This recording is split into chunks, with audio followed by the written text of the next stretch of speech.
ஒரு ஆசிரியர் ஒரு கடிதத்தை எழுதி உங்கள் அம்மாட்ட தான் கொண்டு போய் கொடுக்கணும், வேற யார்ட்டையும் கொடுக்காதங்கிறார். வாங்கி படிச்சுட்டு கதறி கதறி அழுகின்றாள் அந்த தாய். ஏமா அழுகுற, என்ன எழுதியிருக்கல, நீ ரொம்ப புத்திசாலி, வாத்தியார் கூட உனக்கு சொல்லிக் கொடுக்க முடியல, ஏன் பக்கத்தில் இருக்கிற நூலகத்தில் போய் நீ படின்னு சொல்லி எழுதியிருக்காரு. அப்போ நாளையிலேருந்து நூலகத்துக்கு போவோம், ஸ்கூலுக்கு போகலாங்க.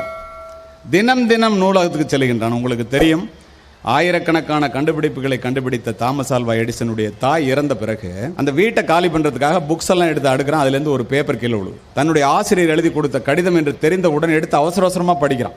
அதில் என்ன எழுதப்பட்டிருந்தது தெரியுமா? உன்னுடைய பிள்ளை மூளை வளர்ச்சி இல்லாத குழந்தை, இதை இந்த பள்ளியிலே சேர்த்து கொள்ள முடியாது, அழைத்து கொண்டு போய்.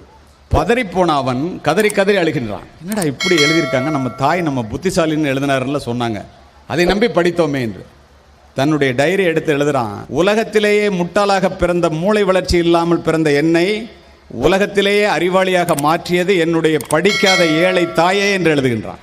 அதுதான் தாயினுடைய சக்தி.